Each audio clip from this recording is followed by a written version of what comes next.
Cher Maître Jésus, notre grand bienfaiteur, lumière de nos âmes, nous voulons, Seigneur, vous remercier de toutes les bénédictions que nous avons dans nos vies. Nous remercions, Seigneur, de l'opportunité de cette rencontre. Nous te demandons que nous puissions avoir avec nous la lumière qui nous vient de plus haut. Que nos bienfaiteurs puissent être avec nous, à nous envelopper d'amour, de bonté, de lumière. Que nous puissions, Seigneur, profiter de ces moments d'étude, de réflexion, pour apprendre, pour grandir, pour développer en nous les vertus que nous devons encore chercher, Seigneur. Nous te demandons, Maître, de rester avec nous, de nous aider à parcourir notre chemin sur cette planète, de bénir nos vies avec de la santé, de la joie, de la patience, de l'espoir. Nous te remercions, Seigneur, de pouvoir regarder la vie avec les yeux de l'immortalité et pouvoir comprendre les raisons des souffrances, des luttes, des obstacles que nous devons affronter et surmonter. Nous te demandons, Seigneur, de nous aider à être forts, de nous aider à comprendre encore plus à chaque jour pour marcher vers la lumière, vers toi. Merci, Seigneur, d'être avec nous à chaque jour, de nous bénir et de nous montrer en nous tout ce que nous devons changer pour devenir des êtres meilleurs. Gardez-nous, Seigneur, dans votre paix, dans votre amour, aujourd'hui et pour toujours. Qu'ainsi soit-il. Merci, Giovanna. Merci beaucoup. Merci beaucoup. On va partager ici. C'est là? Non. Ici. Voilà. Attends un petit peu, là. Il faut que je mette les bons.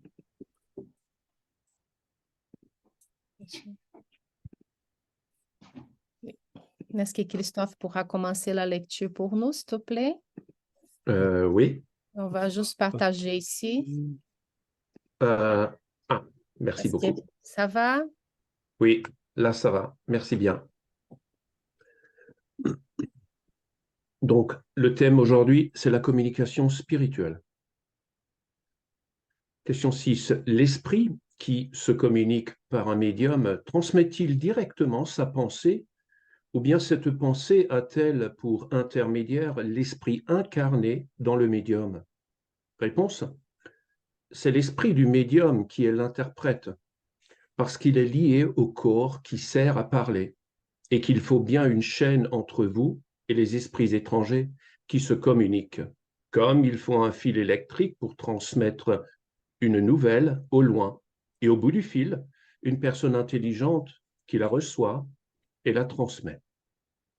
Question 9.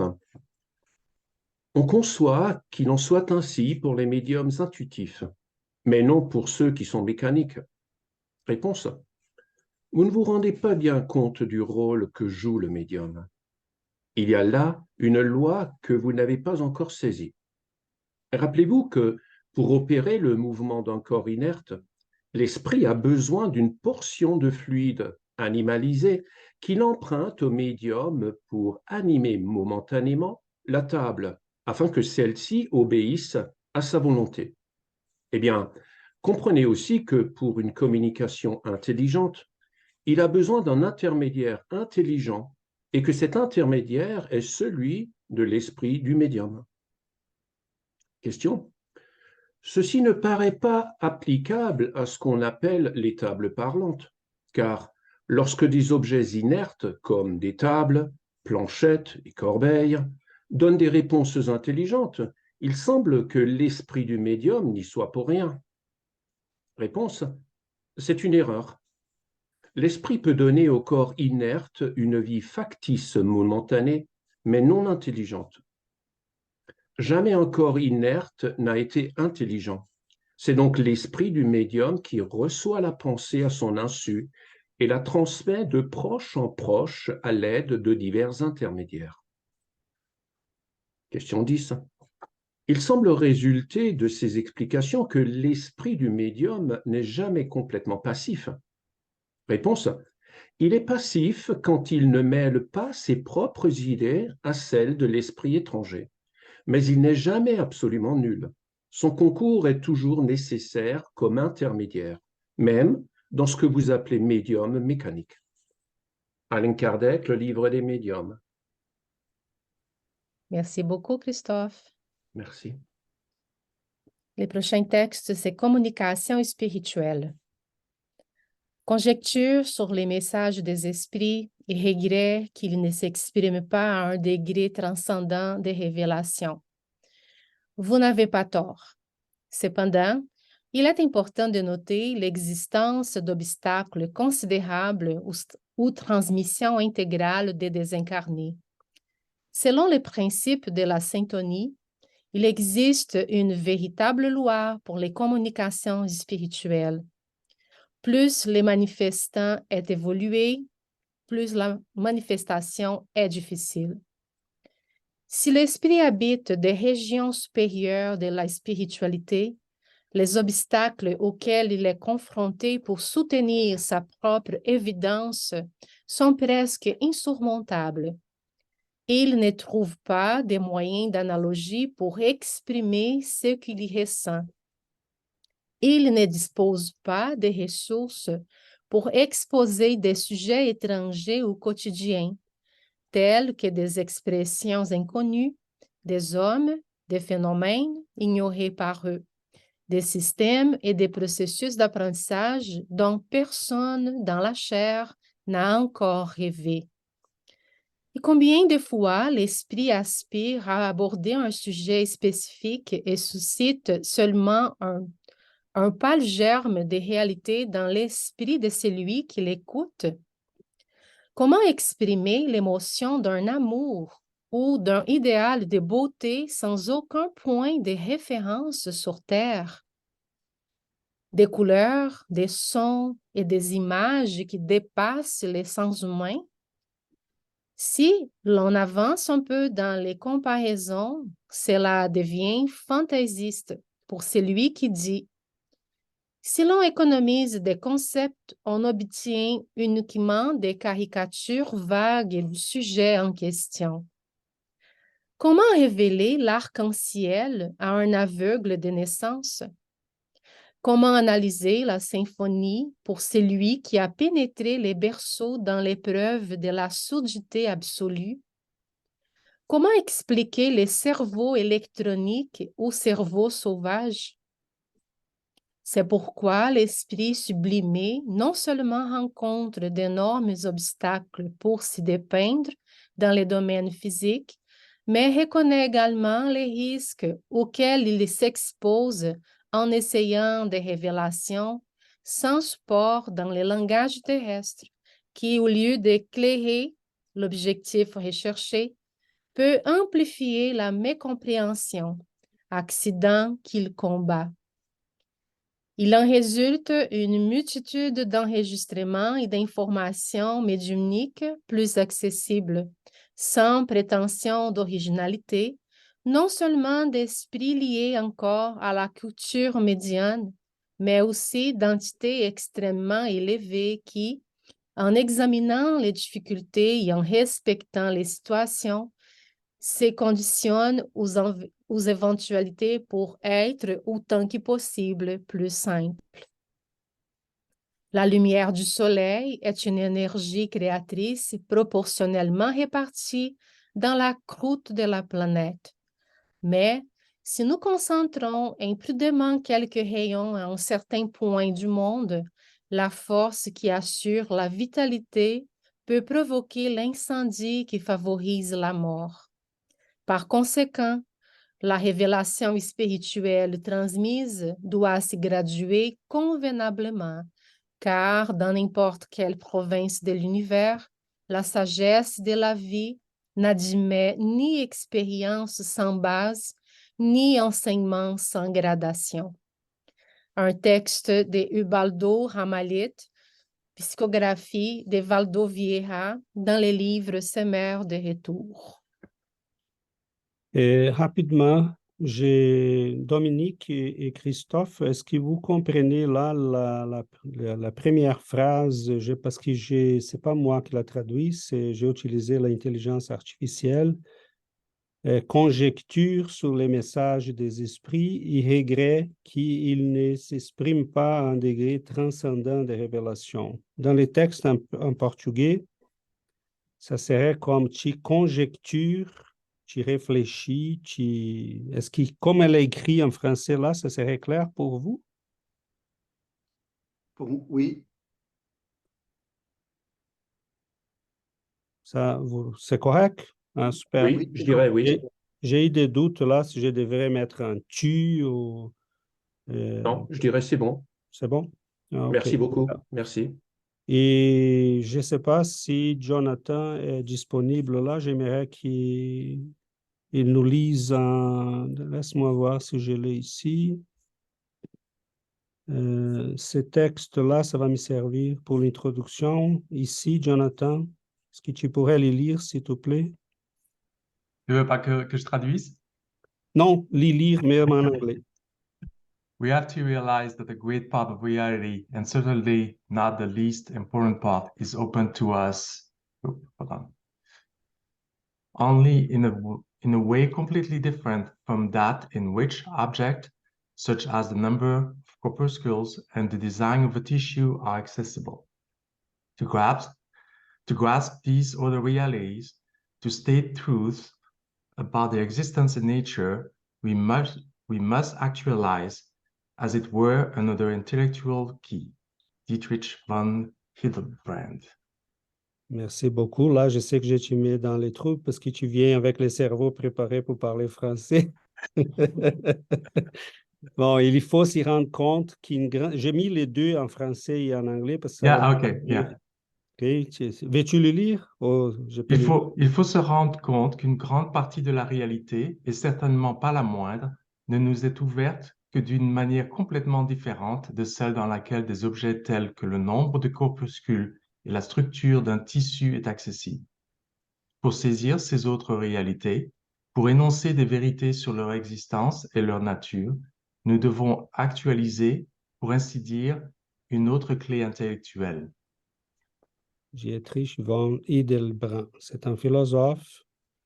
Et j'ai mis ce petit texte-là parce que, en fait, on sait que le sujet est vaste et complexe. Nous avons déjà parlé des communications spirituelles et comment cela peut être des fois difficile. Parce que nous parlons des deux réalités qui sont assez différentes. Le corps physique est assez pesant. Notre cerveau est fait de molécules qui sont pesantes comparativement aux molécules de notre cerveau périspirituel. Recevoir des communications par l'intuition ou des communications médiumniques d'une manière assez pointue n'est pas évident. Et ce texte de Hildebrand, il nous parle que malheureusement, dans la conception que nous avons présentement de la science, elle est très positiviste.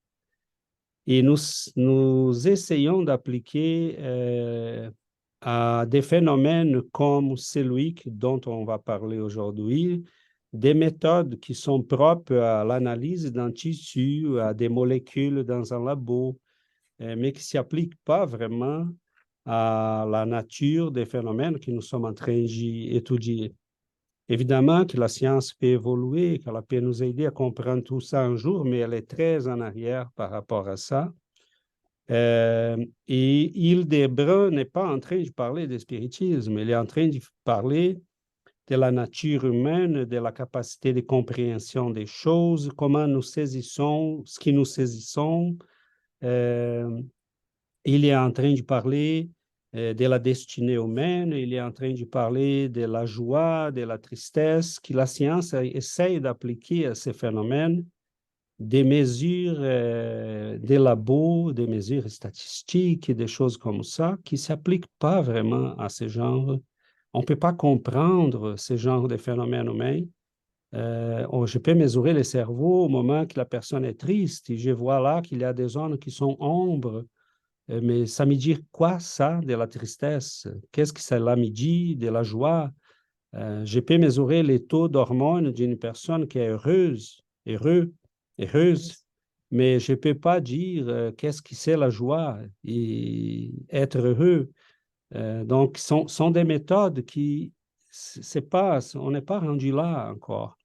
Et là, nous, aujourd'hui, on ajoute une couche à cette difficulté parce qu'on parle des communications entre un cerveau humain qui est pour nous un esprit pour l'instant prisonnier de la chair, même qu'on ait des moments de liberté. Hein? On n'est pas 100% prisonnier tout le temps, mais on parle de la difficulté qui est pour les êtres plus évolués de venir à nous. Donc, quelles sont les difficultés qui se présentent? Des fois, les gens nous disent, « Ah, ça serait bien que les esprits viennent pour nous donner la solution des problèmes. » Ça serait bien, mais il faut se demander si c'est vraiment approprié qu'ils le fassent. Parce que s'ils nous donnent toutes les solutions des problèmes, on ne va jamais évoluer par nous-mêmes. C'est la première question. Deuxième, c'est ce que nous sommes capables de recevoir. Parce que là, ça vient un esprit qui est très évolué avec comment il va se communiquer avec nous. C'est comme un académicien là, de l'Europe, un docteur, un post-docteur en physique quantique qui va dans la jungle au Brésil pour parler aux Indiens qui habitent, ils sont isolés de l'humanité, ça fait des siècles, des millénaires. Et il n'a pas de moyens de communication avec ces gens-là. Et il n'a pas un langage, il n'a pas des images, il peut, le maximum qu'il peut faire, s'il est capable de se communiquer avec eux, c'est d'utiliser leur vie à eux pour dire, bon, Bonjour. Telle chose est comme telle chose, et là, il utilise une image de ce qu'ils font tous les jours. Okay? Évoluer, c'est comme aller à la pêche pour chercher quelque chose. Mais au chasser, il va utiliser quelles images il va utiliser, sinon des images qui sont très limitées. Donc, les esprits bienfaiteurs, ils essayent de simplifier le maximum qu'ils peuvent. Et dans les textes, je ne vais pas m'éterniser là, mais dans les textes, il dit, à un moment donné, il dit le suivant. Selon les principes de la syntonie, il existe une véritable loi pour les communications spirituelles. Plus les manifestants est évolué, plus la manifestation est difficile. Et on pourrait inverser ça, parce que ce texte est une invitation à nous tous. On pourrait dire, plus les médiums est évolué, plus la communication est facile. Et donc,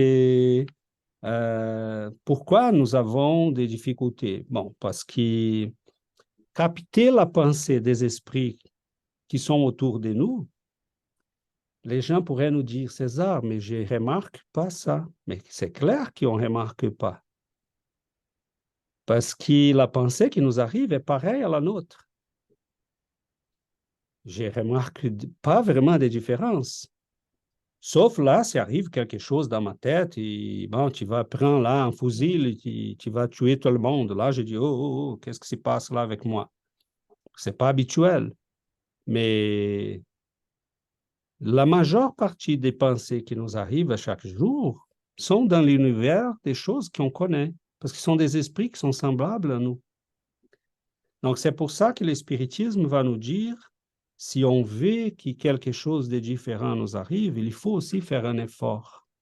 Il faut que nous, comme des êtres humains, et potentiellement des médiums, nous puissions cultiver une ambiance spirituelle qui puisse favoriser la proximité des esprits plus évolués. Et à ce moment-là, par l'intermise de la pensée, de l'intuition, des émotions, ils peuvent nous communiquer des images, des idées, des suggestions qui vont nous aider à nous guider. Mais il faut s'enrichir parce que sinon, on ne peut pas les faire et ils ne vont pas se rapprocher de nous. Oui, Jonathan? C'est une question subite. C'est quoi un esprit plus évolué pour toi? J'ai ma définition, mais Je dirais, Jonathan, qu'on parle plutôt de l'aspect moral. Quelqu'un qui a déjà développé la capacité d'aimer, de pardonner, mais aussi ceux qui ont une intelligence supérieure à la nôtre, mais qui combinent à ce développement intellectuel l'aspect moral. Parce qu'on peut comparer l'évolution d'une personne sur Terre. Mettons, je peux dire qu'une personne qui est un chimiste à Harvard est quelqu'un de très évolué, mais très évolué intellectuellement. Ça se peut qu'il fasse des armes chimiques pour tuer les gens. Donc, moralement, il y a un défaut. Nous, en spiritisme, quand on utilise les mots évolué, esprit développé ou lumineux, ça veut dire qu'il y a déjà développé ces deux aspects, l'intelligence combinée avec le développement moral. C'est de là qu'on parle. Et mettons, si André Louis, quand il a écrit Notre-Dame, il a dit chez Notre-Dame, nous utilisons des appareils semblables à ceux des télés que vous avez. Commencez là à se développer dans le monde. Mais nous avons aussi des petits appareils que nous utilisons, qui sont manuels, qu'on utilise pour la communication. Hein? Et ça n'existait pas, les mots cellulaires. Et donc, il utilise l'image. Il dit les gens qui sont éloignés les unes des autres. Ici, on parle par des communicateurs télé qu'on peut mettre dans les murs et on peut parler aux gens qui sont dans ça, c'était en 1940. 1940. Okay. Moi, je vis l'apparition des cellulaires. Les gros briques là, la grosse brique qui était là, il fallait les porter avec un sac. Et ça a été rapide. Aujourd'hui, nous avons des cellulaires là qu'on peut, c'est vraiment un super ordinateur. Donc, comment André Louis ferait pour communiquer la réalité, même la réalité intellectuelle dans laquelle ces esprits sont en train de vivre? Il y a un aspect, et là je m'arrête, parce qu'à la fin, il dit que la lumière du soleil, si concentrée, peut amener à la destruction. Destruction. Donc, c'est la lumière, elle est bonne, mais elle n'est pas toujours bonne, parce que si on envoie sur Terre des connaissances qui sont encore très puissantes et qui ne sont pas moralement préparées pour utiliser, qu'est-ce qu'on va faire avec ces connaissances? Est-ce que les esprits ne connaissent pas quelques secrets de plus sur la nature de la matière? C'est certain qu'ils les connaissent. Parce que quand on a des matérialisations et des dématérialisations, on est en train de manipuler des lois de la nature qui, nous, les êtres humains sur Terre, nous ne connaissons pas.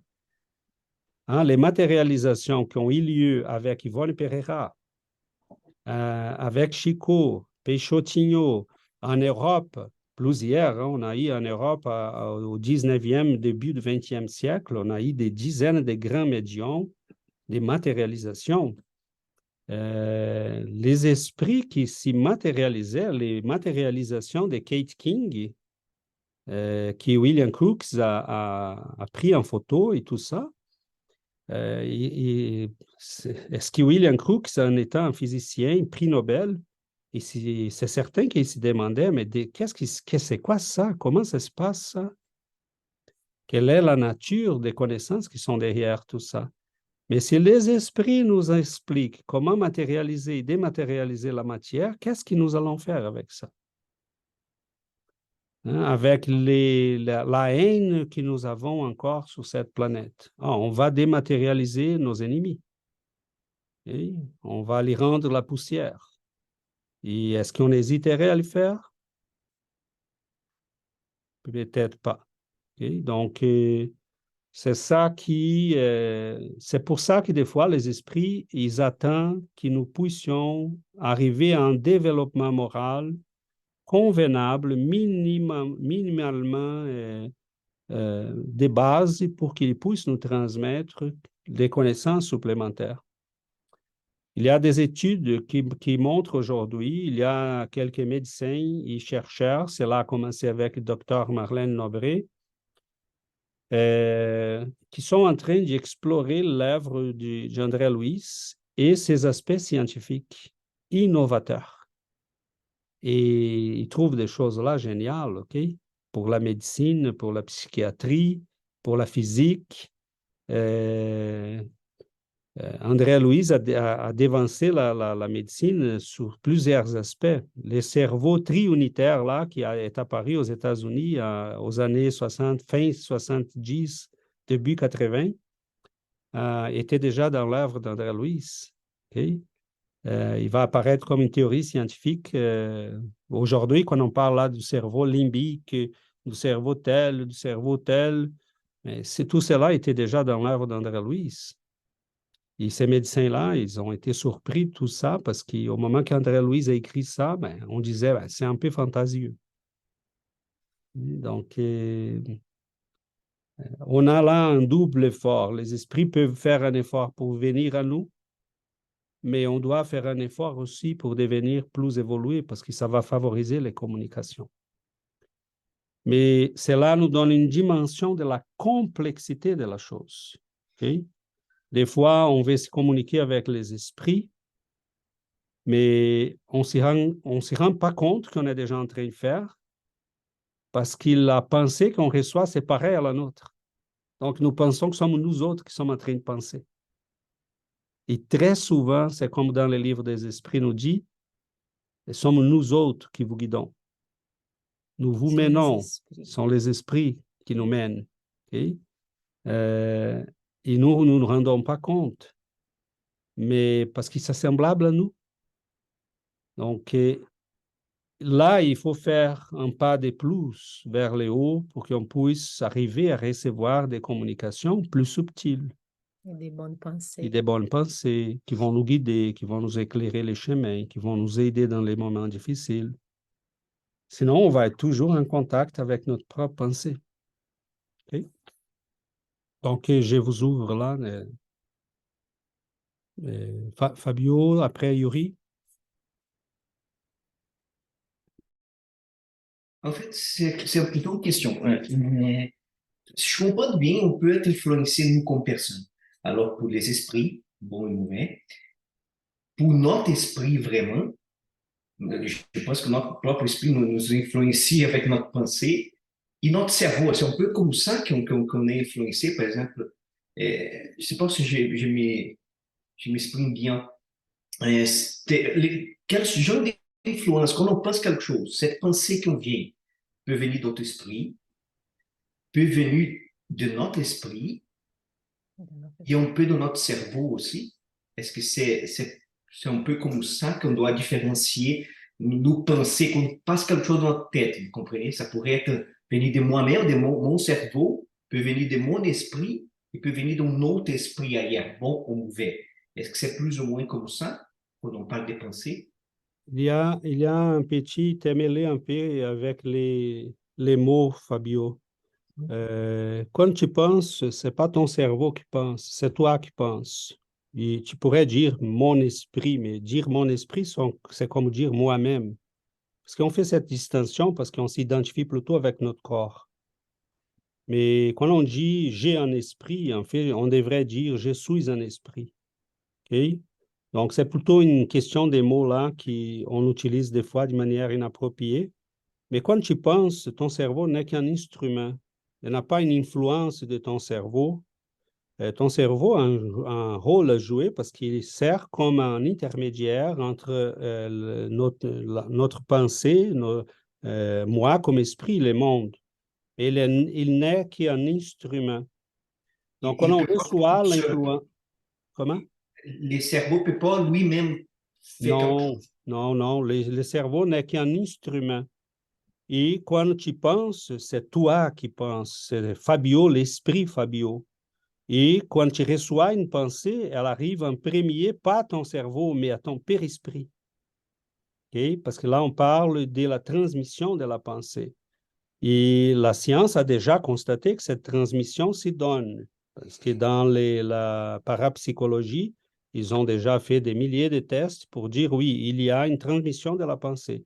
Mais ils ne savent pas comment cela se donne. Et parce qu'ils n'ont jamais identifié les ondes qui font la transmission de ça. Parce qu'elles ne sont pas dans le physique. Elles vont au-delà du physique. Donc, j'espère que cela va éclairer un petit peu.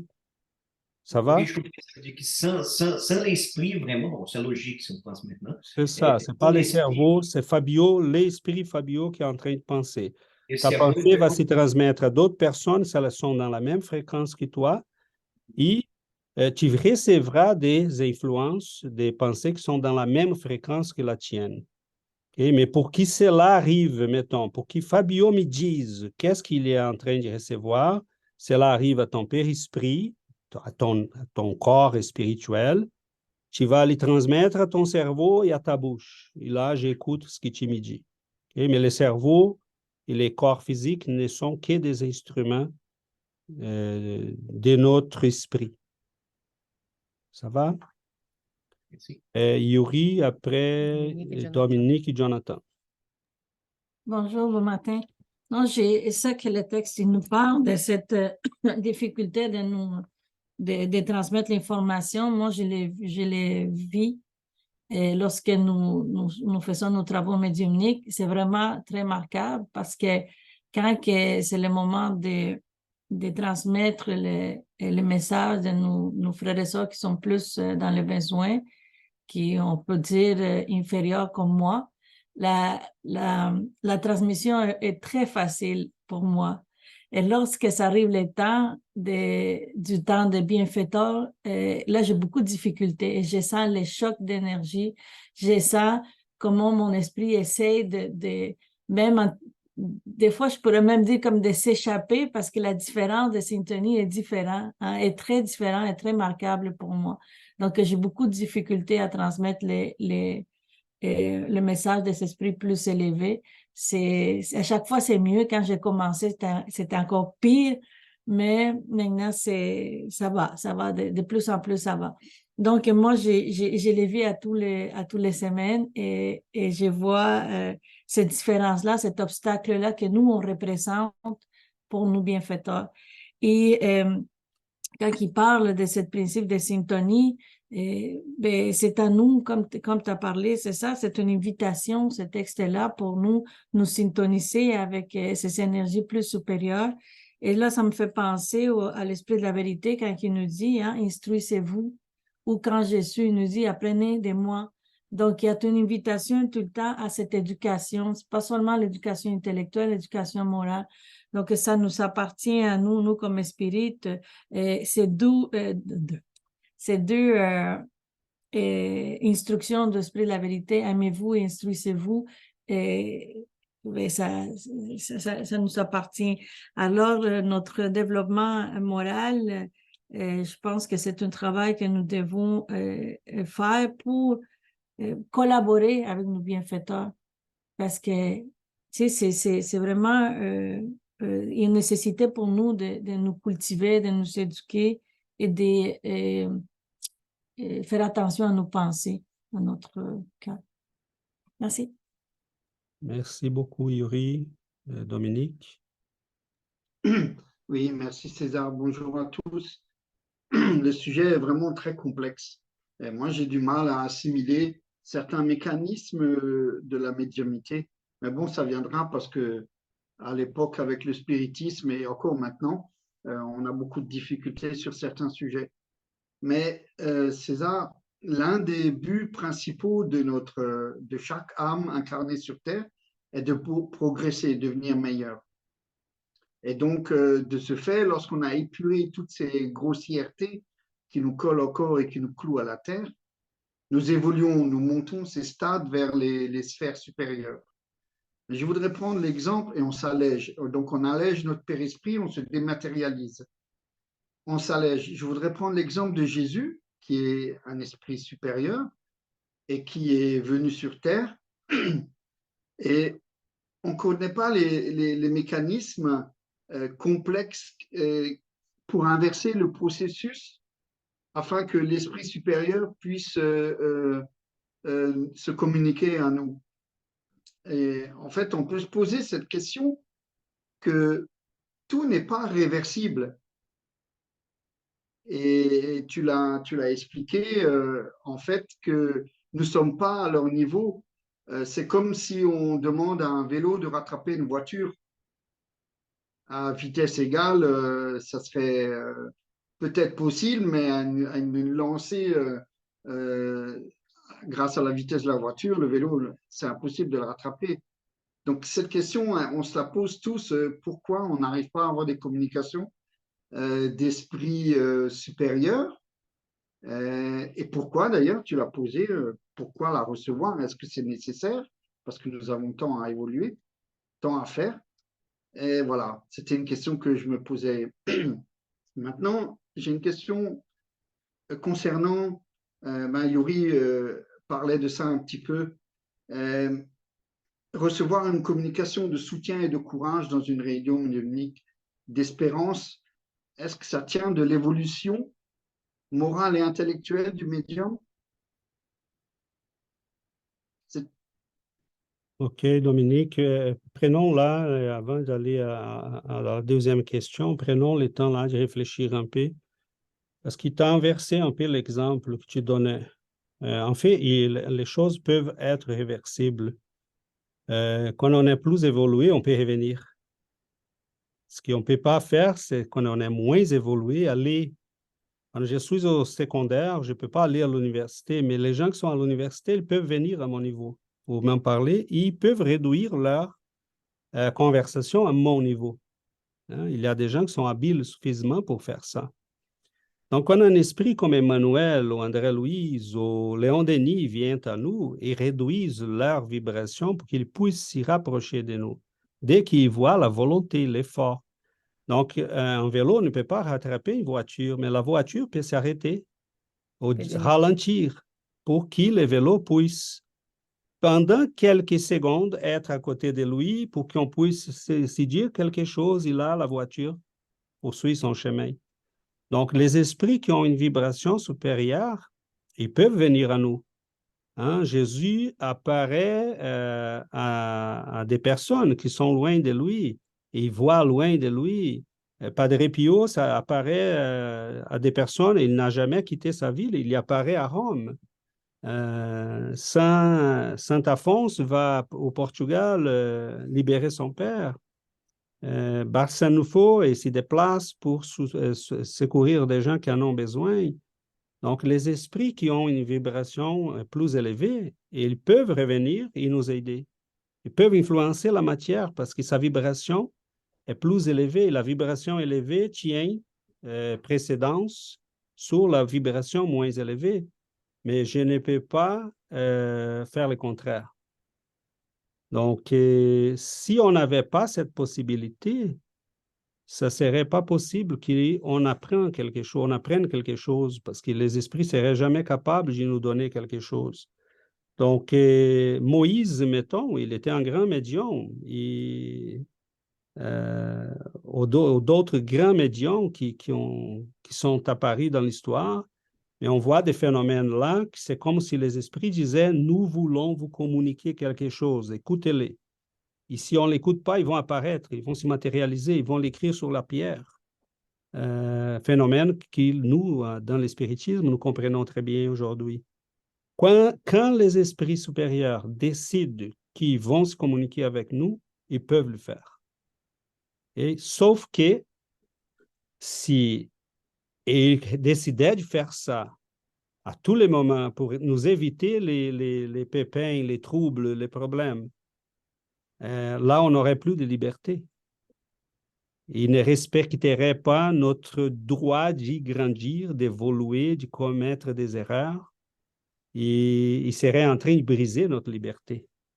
Non, non, non, pas par là. Non, non, non, non, attends, je me matérialise pour te montrer que c'est pas... ils ne peuvent pas faire ça. Ça serait vraiment une attente à notre liberté. Mais si nous montrons des efforts, si nous faisons évoluer, si nous améliorons notre vibration, là, ils peuvent venir à nous et nous aider davantage. Ta deuxième question était, la communication des esprits dans une réunion médiumnique. Sont deux choses là. Des fois, on n'a pas nécessairement des mérites d'évolution morale, mais nous avons la volonté. Nous voulons apprendre, nous sommes ouverts à eux. Hein, si Jésus même nous a dit, ou une, deux ou trois personnes s'y mettent ensemble pour, il me demande, je serai là avec vous. Donc, s'il nous dit ça, c'est vous n'allez jamais être seul. Il y aura toujours de la bienveillance envers vous. Vous êtes nos petits frères, on veut vous aider. Donc, dans une réunion comme celle-ci, mais on est entouré à ces moments-ci des esprits bienveillants et des amis comme nous qui sont dans les besoins d'apprendre. Ils sont là, on les sent. Okay? Donc, pourquoi ils sont là? Parce que combien de gens sur cette planète sont en train de se réunir pour des moments comme celui-ci? Pas beaucoup. Donc, s'ils voient là des efforts, les esprits qui aiment la musique, les gens qui sont dans les conservatoires de musique à ces moments-ci sont entourés par des esprits qui aiment la musique. Hein? Et ils veulent être là avec eux. Donc, nous allons nous mettre ensemble avec les gens qui ont le même goût, qui ont la même envie, les mêmes sens d'apprentissage. Et quand on est dans une réunion médiumnique, on a deux sources d'aide, en fait, Dominique. La première, ça vient de nos bienfaiteurs. Mais la deuxième, ça vient des esprits qui sont plus dans les besoins que nous. Parce que très souvent, nous croyons les aider. Et très souvent, c'est le contraire. Les esprits supérieurs les amènent pour nous donner des apprentissages. Pour dire, tu vois la situation, tu vois qu'est-ce qui se passe, fais attention. Hein, on te donne des exemples vivants. Tu es en train de l'aider, en petit peu. Tu nous aides à l'aider, mais lui, il peut être plus aidant pour toi encore. Donc, Et tu montres la réalité. Et tu montres la réalité. Donc, c'est très beau parce que les esprits en profitent de tous ces moments pour nous faire grandir. Ils aident l'esprit dans les besoins, ils aident les médiums et ils font leur job en aidant les seigneurs à secourir et aider tous ces gens-là. Donc, c'est très beau. Et quand les esprits bienveillants s'approchent, c'est impressionnant, comme Yuri disait, on sent la différence d'énergie. Et notre pensée devient plus claire. On devient comme plus lucide. Et des fois, je reçois des communications que je me dis, là, je suis presque certain que je suis médium, parce que cette chose-là n'est jamais passée par ma tête. Et donc, des approches, des regards, des explications, des compréhensions des choses même avec des choses que j'ai déjà expliquées à plusieurs reprises dans des conférences, dans des études. On parle là d'une parabole de Jésus. J'ai fait des conférences, j'ai expliqué. Et là, tout à coup, on reçoit un message et un esprit nous donne une approche de cette chose-là qu'on dit, jamais, j'ai jamais pensé à ça. Et donc, voyez là, quel bel exemple, parce que moi, j'ai travaillé déjà ces sujets. Donc, ils ont quand même des éléments dans ma tête pour me donner une nouvelle approche. Et si je ne l'avais jamais pensé à ça, même lu, même connu, il ne pourrait jamais me dire, mais il y a une autre interprétation pour cette parabole, les voici. Et donc, c'est un effort de deux. Et, Jonathan? Oui, la communication médiumnique, c'est vraiment, je pense que c'est très difficile à expliquer. Et mon expérience, je vais partager. Ça a commencé le plus lucide il y a exactement 5 ans, 6 ans, où une personne est décédée. La personne ne parle pas anglais ou français ou quoi que ce soit. Et c'était peut-être 2 semaines après que la personne est décédée. Et je suis éveillé et je sens la personne et la personne commence à me parler et à me dire de faire ça, mais pas parler dans le sens parler avec une voix, parce que la personne ne parle même pas, on parle même pas le même langage.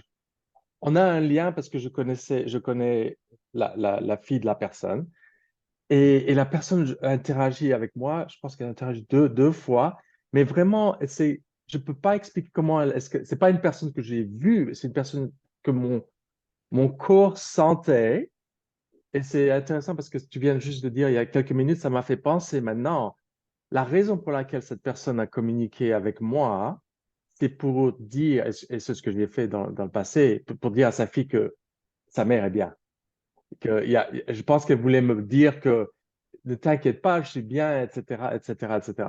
C'est une de mes expériences, j'ai eu plusieurs expériences comme ça, mais c'était la plus vraiment, et c'était pas juste une personne me parlait, et cette personne, c'est comme une énergie autour de moi et j'ai mon énergie qui se mélange ou quoi que ce soit. Voilà, je ne sais pas comment l'expliquer. C'est ça la communication. Et je ne fais pas de communication médiumnique. Ma grand-mère le faisait, ma grand-mère, la mère de ma grand-mère aussi, elle a commencé l'association Spirit à Liège, en Belgique. Mais je n'ai jamais fait ça. Mon autre expérience, et c'est pour répondre un peu à Fabio, euh, dans ce que je fais une fois tous les 3-4 mois, on fait les tantra teaching.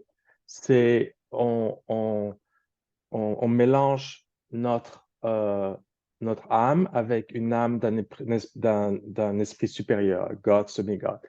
Et comment on y arrive, ça prend 2-3 heures à travers la méditation et c'est pas le cerveau. Le cerveau, on va au heart chakra, le cœur chakra qui est au milieu ici. Et c'est là qu'il y a le point de contact entre le corps humain et l'âme, je pense.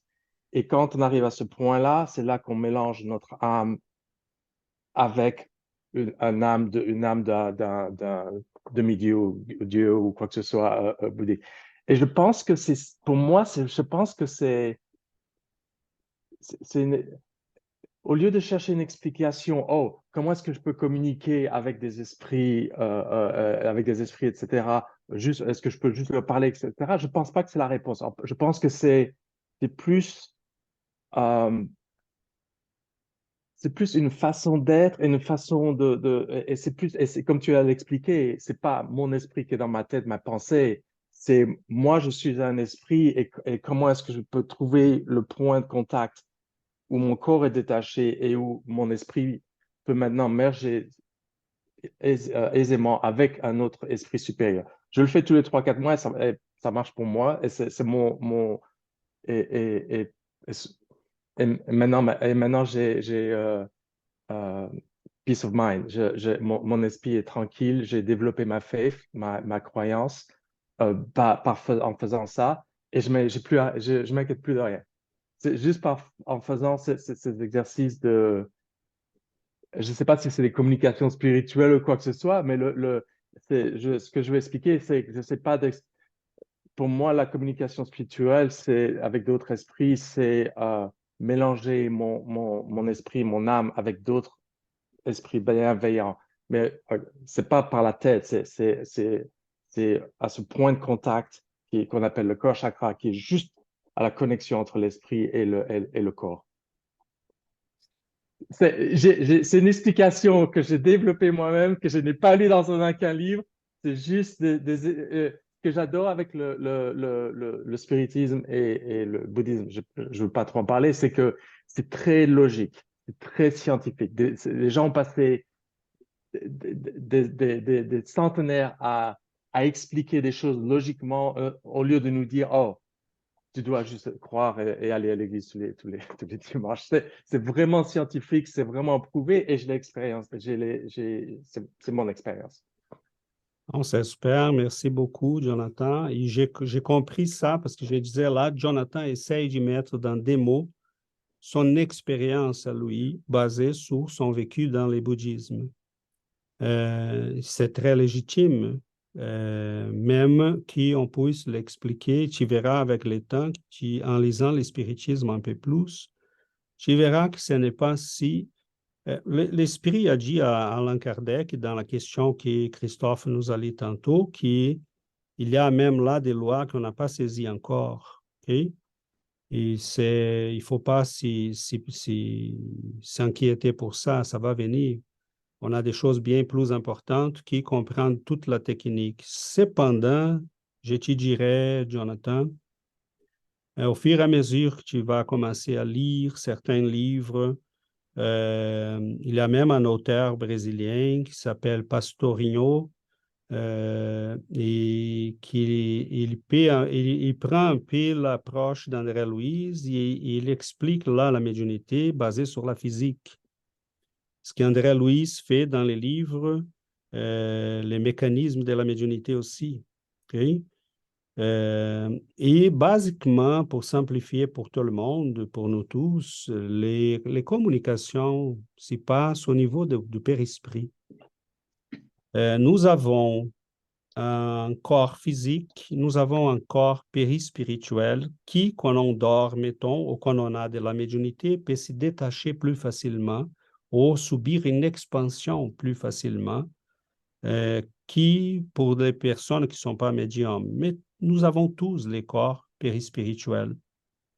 Et la pensée s'y transmet très facilement, les émotions s'y transfèrent, vont se transférer très facilement de périsprit à périsprit.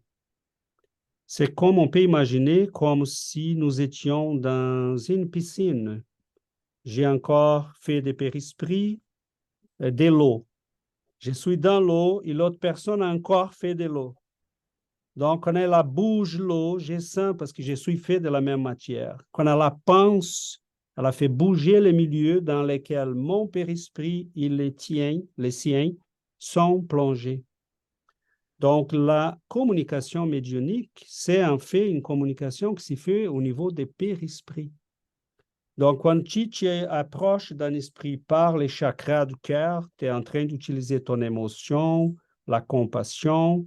Il y a un esprit qui s'identifie avec ça, il va s'approcher, il va dire, Jonathan fait un effort pour développer sa compassion. Et il est conscient qu'il utilise plutôt son centre cardiaque.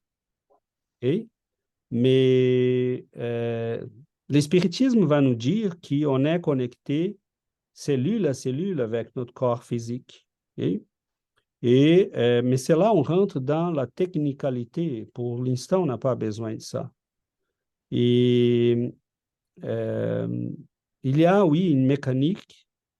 Je te conseillerais doucement, là, commence à lire des livres, surtout les livres d'André Louis, parce que ça va te donner peut-être une perception beaucoup plus large même de tes pratiques dans le bouddhisme. Comprendre la méditation, comprendre l'activation de certains chakras, quels sont les effets qu'ils ont sur nous, sur les corps, etc., etc. Donc, c'est très vaste, très riche, mais comme tu disais, très logique, parce qu'on n'impose rien. C'est vraiment, si on les lit, on dit, OK, ça a du sens. Donc, doucement, on peut, dans d'autres opportunités, arriver à travailler sur cette technicalité, même en n'ayant pas beaucoup de temps. Mais des petits en petit, on peut peut-être avancer sur ça. La mécanique des communications.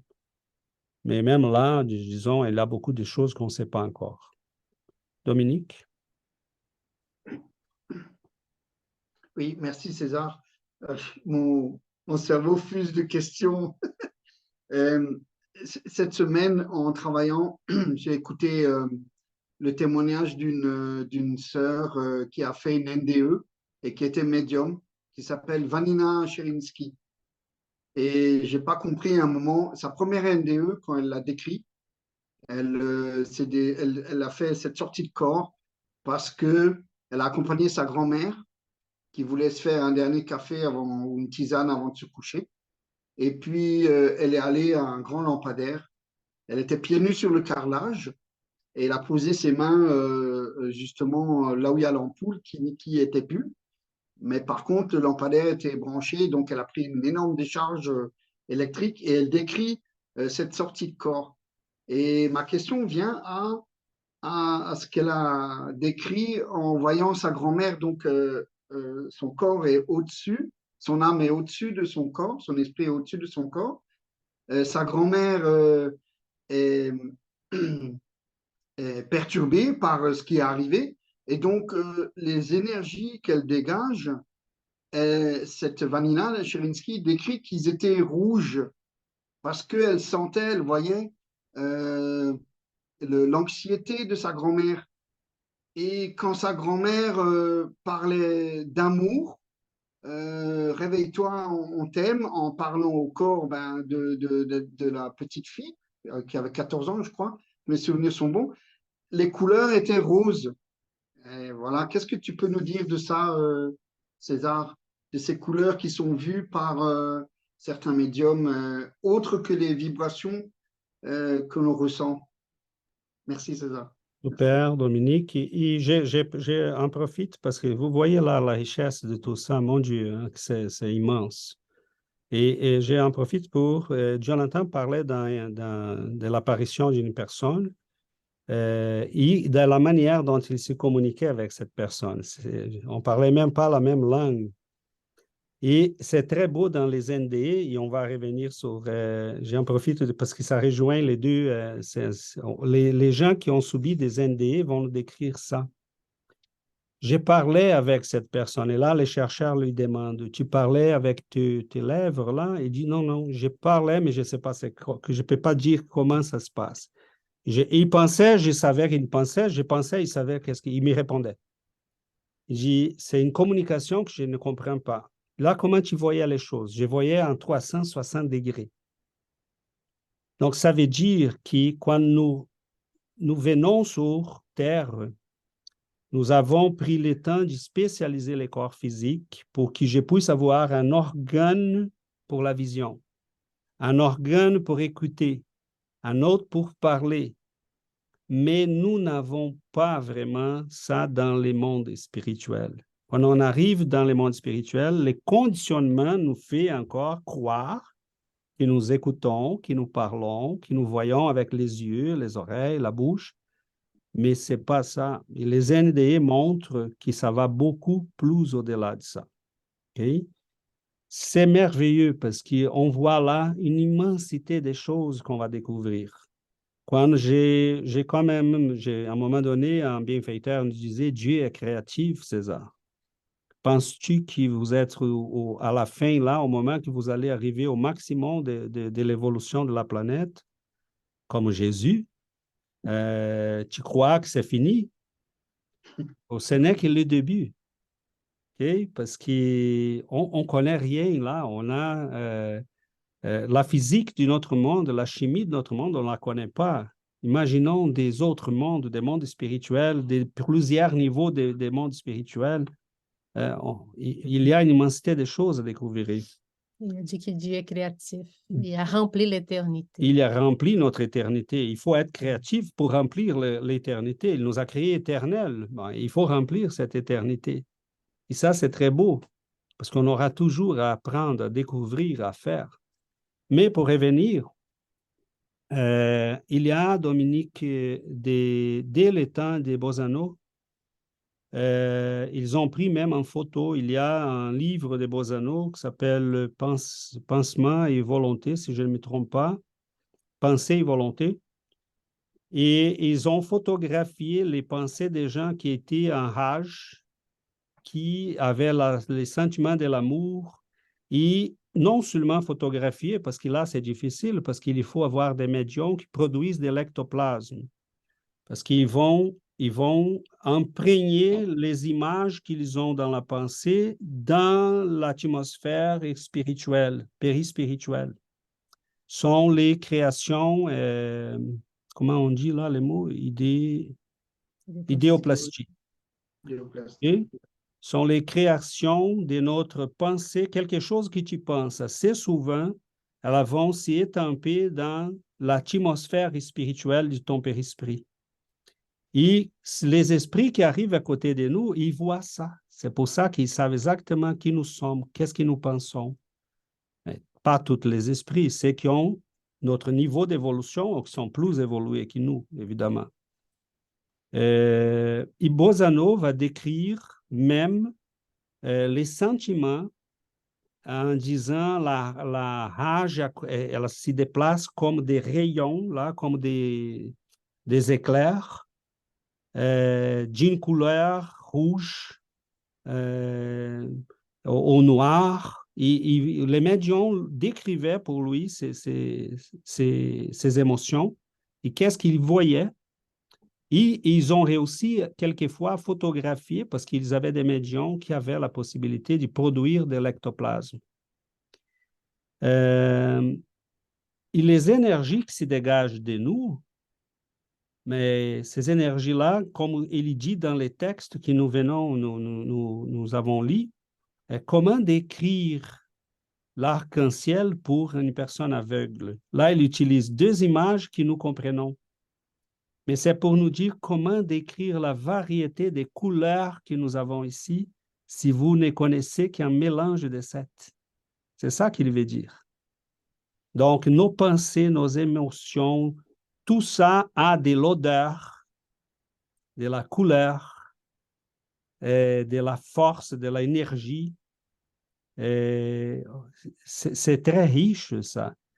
Et ce livre de Bozano, c'est très intéressant parce qu'il décrit à un moment donné qu'un médium rentre dans une maison, il voit l'image d'un garçon qui s'y promenait.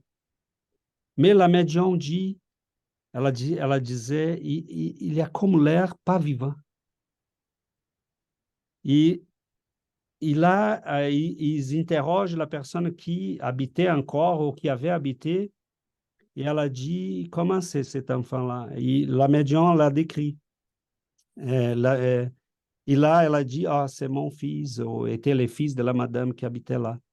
Mais elle a pensé tellement à lui,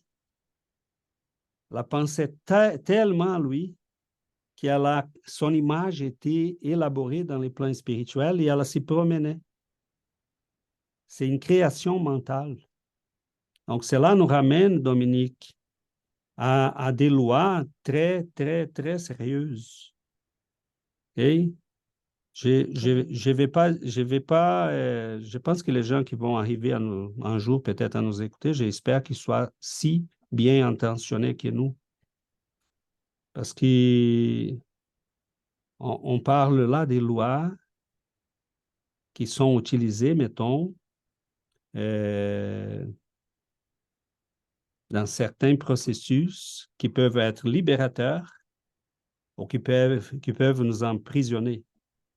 Okay? Je ne vais pas rentrer dans les détails là parce que je pense que c'est le genre de sujet qu'il faut faire attention. Okay? Mais les manipulations mentales, comment ça s'est fait dans notre monde? Okay? Il y a un chercheur qui, à un moment donné, on va très loin là, c'est pas besoin, on arrête là. C'est pour dire que ça sont des créations mentales. Okay? Elles peuvent arriver au point, celle-là de ces garçons était inactive. Mais il y a des créations mentales qui vont être vivantes, actives, et qui vont agir en obéissant à la volonté de la personne, pour dire bref. Okay? Donc, elles vont avoir des couleurs, vont avoir des odeurs, et c'est très, très, très spécial. Oui, Dominique. Merci César, super. Dominique, 2 secondes. Fabio, tu Oui. avais levé la main? Bon, en fait, c'était juste une autre petite question. C'est les cerveaux, on revient au cerveau, mais les cerveaux doivent, oui, la communication, ça je comprends, c'est per esprit. Mais les cerveaux doivent interpréter la message, les messages.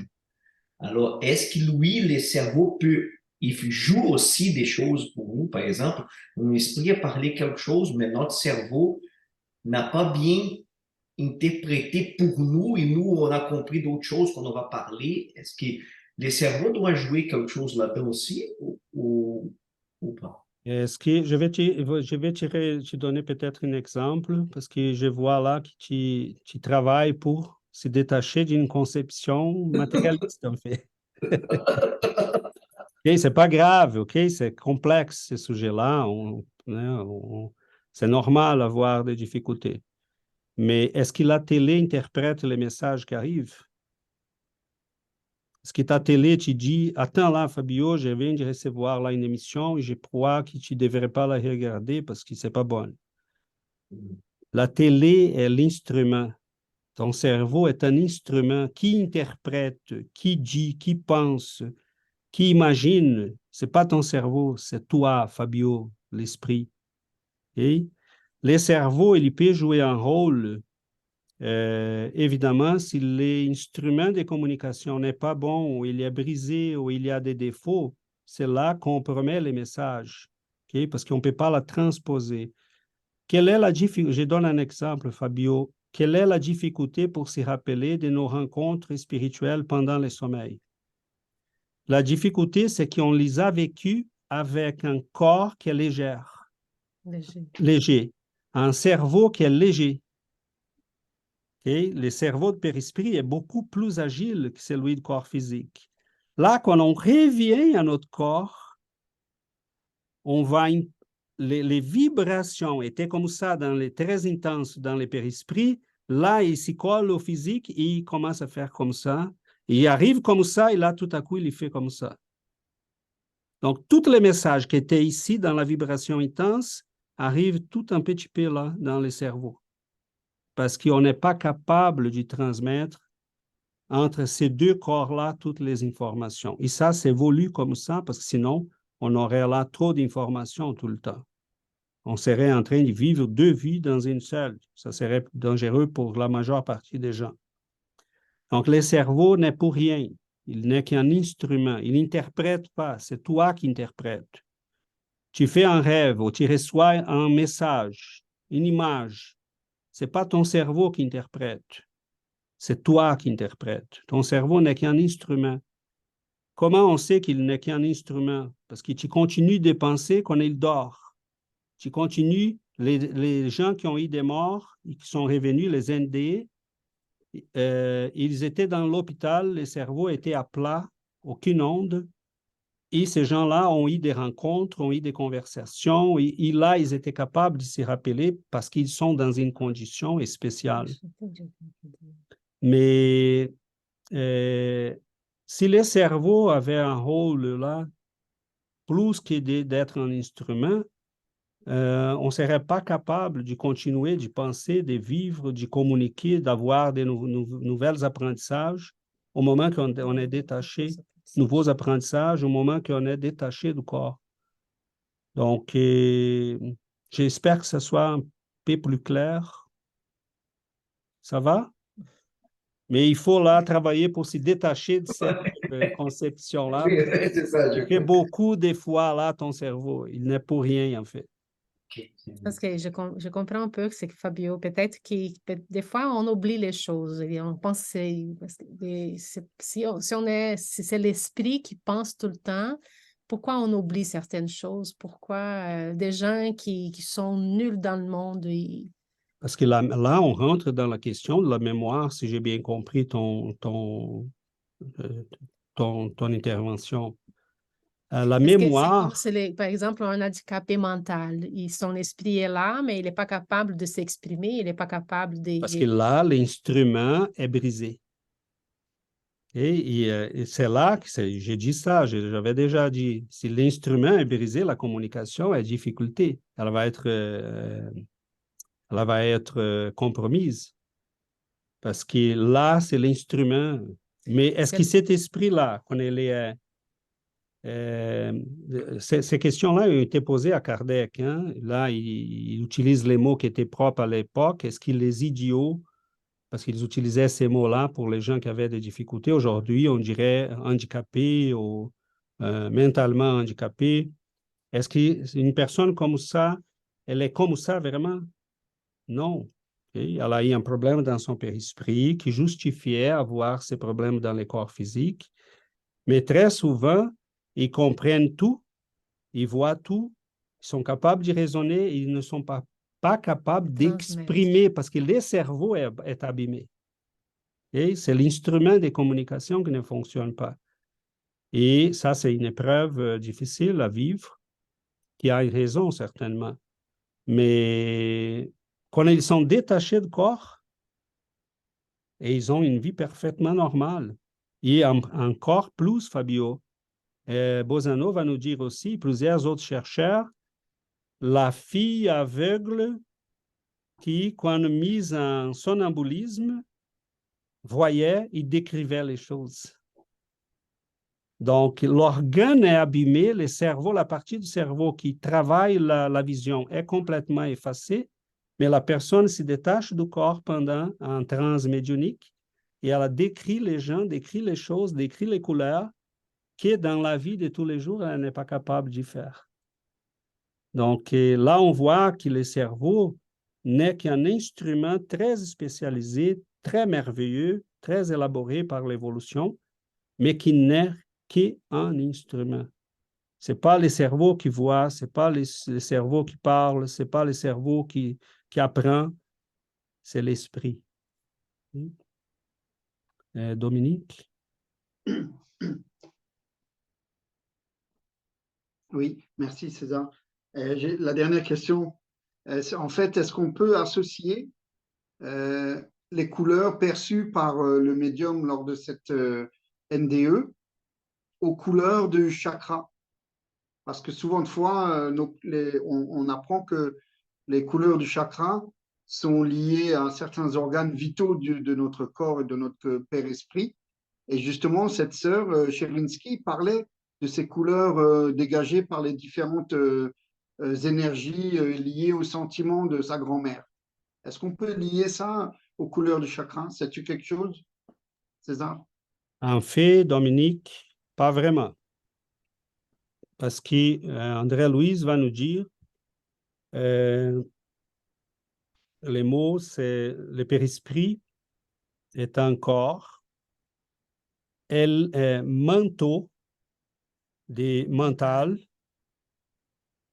je ne sais pas comment le dire en français, parce que mind, encore, il est manteau pour mind, il est encore manteau mental, électromagnétique. Donc, la physiologie du périsprit, mettons l'aura. Okay? Pas l'aura qu'elle a avec nous, mais l'aura, celle qu'on voit. Okay? On voit l'aura aussi, mais celle qu'on voit autour des médiums, okay? Ou que les médiums voient autour des personnes. Elle est un mélange des vibrations physiques, des vibrations périspirituelles, parce que le périsprit est un corps aussi, de l'esprit de la personne, de ses émotions, de ses sentiments, c'est tout ça qu'on voit. Donc, au moment que la madame a vu la couleur plutôt rouge de l'inquiétation, c'est les sentiments qui prenaient plutôt la place parce qu'il était prédominant. Et c'est l'émotion qui prédominait à ce moment-là. Mais ce n'est pas, elle a continué d'être une grand-mère qui aimait sa grande-fille, qui était inquiète pour elle.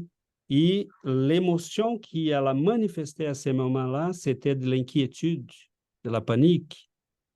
Et comme on peut voir, est-ce qu'une personne qui a de la haine envers quelqu'un, supposons qu'elle émet une énergie noire, Là, son fils arrive. Elle déteste son ennemi, mais elle aime son fils.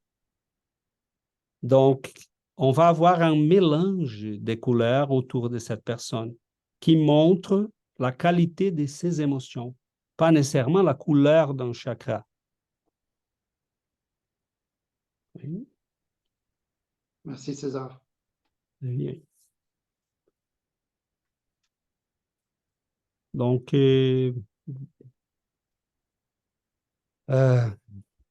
on n'a pas vraiment toutes les réponses parce que c'est très vaste. Moi, j'ai des questions aussi, plusieurs. Mais on découvre petit à Mais on petit. découvre les choses peu à peu, petit à petit, parce que ce qui me passionne des fois, c'est qu'il y a des gens qui ont vu tout ça. Mettons qu'on en lit Bosano, il s'apercevait là qu'il y avait tout un univers. Il y avait une tête de scientifique, mais ça dépasse les scientifiques.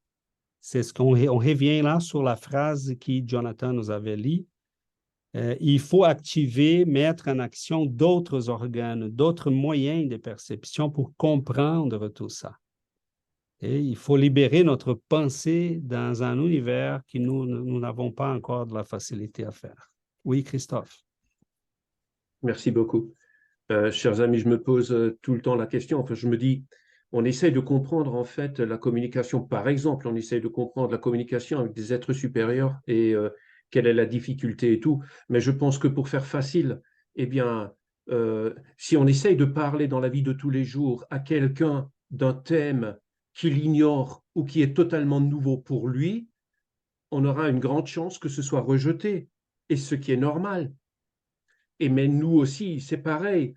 Je pense que nous aussi, même si c'était la vérité, nous, dans notre monde dans lequel nous nous trouvons chacun, eh bien, si quelqu'un nous parlait de quelque chose de très nouveau, qui dès le départ ne s'apparente pas au monde dans lequel nous vivons pour l'instant, nous allons le rejeter. Parce que nous n'arrivons pas à faire le lien avec ce qui, pour l'instant, fait partie de nous, d'après notre stade d'évolution, par exemple. Donc, je pense que pour faire facile, c'est exactement pareil que comme dans la vie de tous les jours. C'est pareil, quoi. Donc, je comprends très bien aussi qu'on ait des difficultés à communiquer avec nous si l'évolution est trop grande, parce que, en fin de compte, ça pourrait même nous causer plus de tort que de bien, même si c'est la vérité, et même si c'est une bonne intention.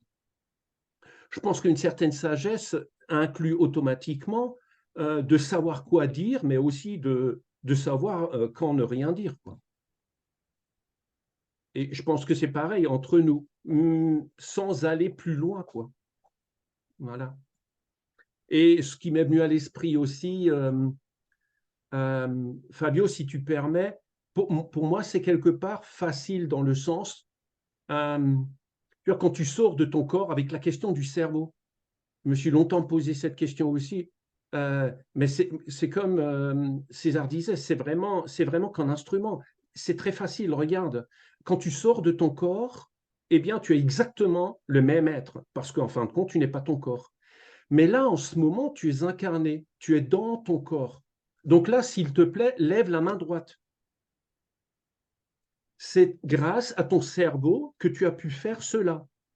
Mais c'est parce que tu es incarné que tu as besoin de ton corps et que tu passes par le cerveau, de par ton intention, que tu peux lever la main droite.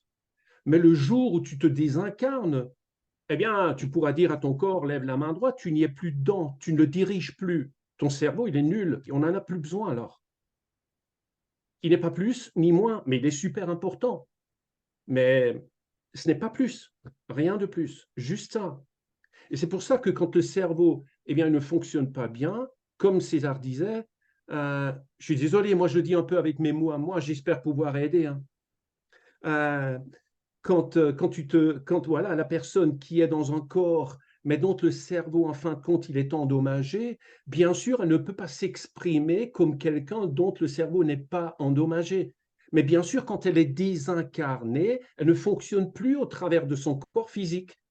Et qu'importe que le cerveau soit alors endommagé ou pas, ça ne joue plus. C'est juste ça. C'est rien d'autre, quoi, en fin de compte. Mais c'est super important pour le corps, étant que tu es incarné, parce que tu fonctionnes au travers de lui en tant qu'incarné. Mais c'est rien de plus. Il interprète, c'est tout, rien de plus. Tu n'as pas besoin de ça pour exister, pour évoluer ou pour être vraiment toi. Oui. Je sais que les temps filent vite, vite, mais c'est juste une autre question qui est venue pour moi.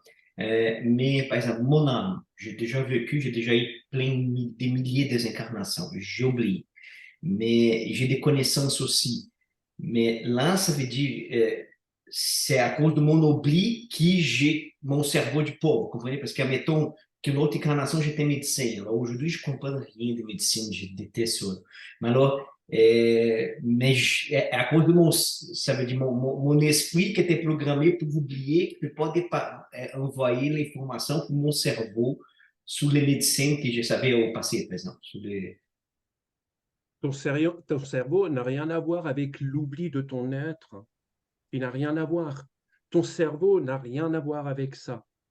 Ton corps, c'est une chose. Toi, tu es autre chose. Pour l'instant, c'est comme une poupée russe. Tu es à l'intérieur de ton corps. Mais ton oubli n'a rien à voir. Il y a des gens qui sont super intelligents, par exemple, dans cette vie. Mais dans la vie prochaine, pas forcément. Et il y a des gens qui sont super intelligents dans cette vie, mais en fin de compte, elles n'ont pas beaucoup de notions de l'autre, par exemple. Mais c'est aussi parce que quelquefois, eh bien, on leur donne cette expérience ou elles ont demandé cette expérience-là de vivre au travers de leur intelligence, mais elles récoltent aussi des expériences qui plus tard feront il faut qu'elles combinent des choses. Quelquefois, des intelligents font très mal aux autres, mais ils sont super intelligents, mais ça n'a rien à voir avec le cerveau non plus.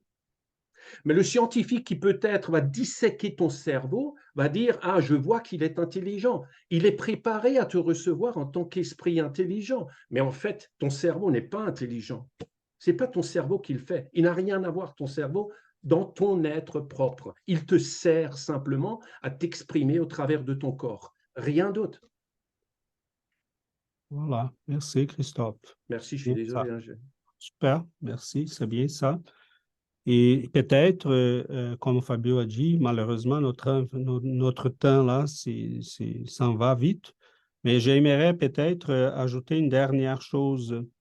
Les esprits, je vois ça très bien chez Yvonne Pereira, chez Chico, ici, d'autres grands médiums, autant aux États-Unis, en Europe qu'au Brésil et un peu partout. Surtout Chico, son œuvre, même quand elle est scientifique, ils insistent toujours pour le développement moral. Et là, moi, des fois, je me disais, mais quand j'étais plus jeune, je disais, mais c'est un peu insistant, ça. Pourquoi cette insistance? Et c'est ça qui débloque la communication. C'est là que ça débloque la communication. Je n'ai pas besoin de comprendre toute la science du monde pour que les esprits viennent à moi, mais si je ne suis pas moralement évolué, ils ne peuvent pas venir vraiment. Là, c'est fini. Donc, si je développe l'amour, la communication avec les êtres de lumière est basée fondamentalement par notre capacité d'amour. C'est là le secret. Donc, c'est pour ça que les esprits, et comme il dit dans ces textes même que nous venons de lire, il y a des moyens d'apprentissage que vous ignorez pour l'instant. Ça veut dire que les choses, quels sont les moyens que nous connaissons? Le travail du cerveau, le travail de l'esprit là pour maîtriser un sujet. Hein? S'approprier des habiletés qui passent par l'intellectuel. J'utilise le mot les cerveaux là pour dire intellectuel, hein? Pas les cerveaux organes. Nous sommes habitués à des apprentissages qui passent par l'intellectuel. Ils sont en train de nous dire qu'il y a d'autres moyens d'apprendre. Okay? Et c'est certain que Chico n'a pas passé 75 années en écrivant « Apprenons-nous à aimer, apprenons-nous l'amour, la bienveillance, la compassion, la miséricorde ». c'est là que ça débloque. Parce que l'univers s'y ouvre à nous, parce que l'énergie de l'amour, c'est l'énergie la plus puissante de l'univers. Et si on rentre dans cet état d'esprit, là, on commence à communiquer avec tous ceux qui sont dans cet état d'esprit. Donc, c'est certain qu'ils n'ont pas, ils n'ont pas passé toutes les années à dire ça pour rien, hein, pour qu'on soit des bons garçons et des bonnes filles. Bon, mes amis, mais Jésus nous avait dit, hein, j'aurais beaucoup à vous montrer, à vous parler, mais vous n'êtes pas encore prêt à écouter. voilà. Donc là, doucement, c'est ça, on développe l'amour. Dans le livre ouvrier de la vie éternelle, nous avons étudié un chapitre, ils sont dans les mondes spirituels, mais il est venu un esprit qui était dans un monde supérieur pour parler aux gens qui étaient dans un monde inférieur. Je parle des deux mondes spirituels, mais un qui était plus évolué. Donc, l'esprit est venu, il posait beaucoup de questions, il voulait des solutions à leurs problèmes. Et l'esprit qui était un esprit plus évolué, à chaque réponse qu'il donnait, il prenait l'évangile, Petit un extrait. petit extrait de l'évangile, toujours des paroles de Jésus. Donc, tout ce que nous devons, pour l'instant, si on veut aller plus loin, il faut apprendre à aimer, il faut apprendre à suivre l'amour, la bienveillance, la charité. Nous sommes encore dans cette étape de notre évolution. Il faut qu'on apprenne vraiment à développer en nous les sentiments d'amour, du vrai amour. Qui nous ouvre ses portes. Oui, ok, là, Jésus nous a dit, aimez-vous les uns les autres comme je vous ai aimé. Donc, c'est les plus profonds de des connaissances que nous devons développer en nous. Donc, c'est aimez-vous les uns les autres et tout le reste va s'ajouter. Donc, ça, c'est le plus important pour notre étape d'évolution. Là, si on veut aller plus loin, il faut qu'on apprenne. Très bien, mes amis, merci beaucoup, merci énormément. Ça veut dire que nous allons avoir pour pas mal, beaucoup de séances. Parce que décoder tout ça, c'est pas évident. Mais c'est bien. Comme on disait, Dieu est créatif. Donc, je vous invite à la prière pour que nous puissions clôturer notre séance d'études d'aujourd'hui.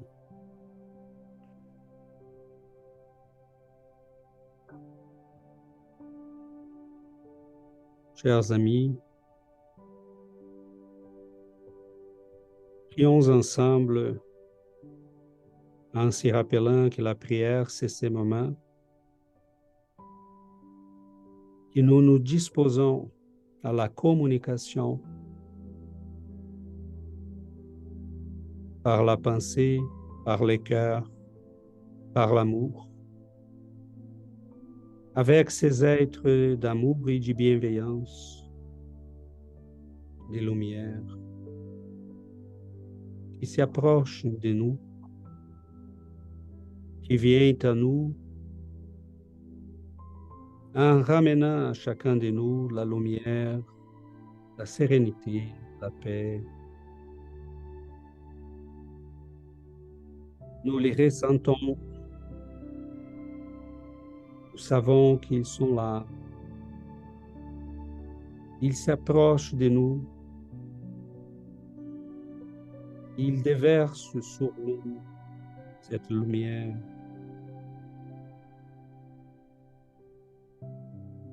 Cette lumière nous rappelle qui nous sommes, notre origine divine, l'amour qui est en nous, la lumière qui est en nous. Nous vous remercions, Seigneur, nous vous remercions, chers amis spirituels, de votre présence, de votre bienveillance à notre égard. Nous prions pour nos amis qui n'ont pas pu être avec nous. Nous vous demandons, Seigneur, que cette lumière puisse se répandre dans nos foyers, toucher nos êtres chers, en leur donnant la santé, la sérénité, la paix. Nous prions, Seigneur, que cette lumière comme un soleil puisse arriver à tous nos frères et sœurs, ceux qui sont dans les hôpitaux, ceux qui souffrent des troubles de santé mentale, ceux qui sont angoissés et se sentent perdus, comme s'ils marchaient dans une nuit sans fin, sans s'apercevoir que le soleil brille sur leur tête. Nous prions pour eux, pour qu'ils puissent également voir cette lumière. Nous prions pour ceux qui sont dans les combats de tous les jours, qui essayent, qui font des efforts, qui travaillent, qui étudient. Nous prions pour tous ceux et celles qui travaillent dans les hôpitaux, dans les prisons, dans les écoles, qui prennent soin des gens, qui travaillent avec les gens.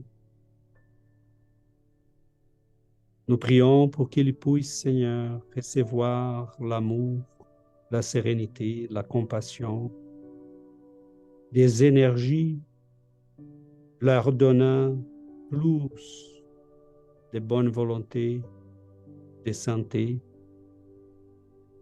Nous vous remercions, Seigneur, de votre amour, parce que cet amour est capable de nous guider,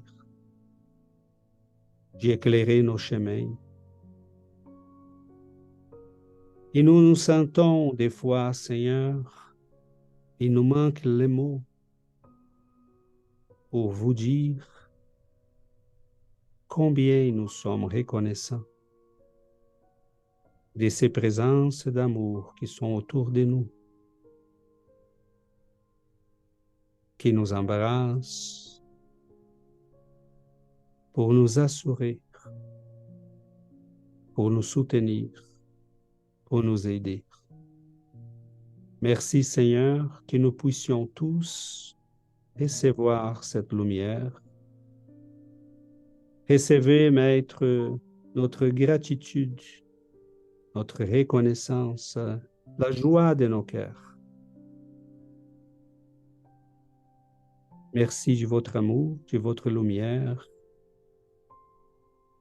Que cette lumière puisse rester toujours avec nous. Merci, merci chers amis. Ainsi soit-il.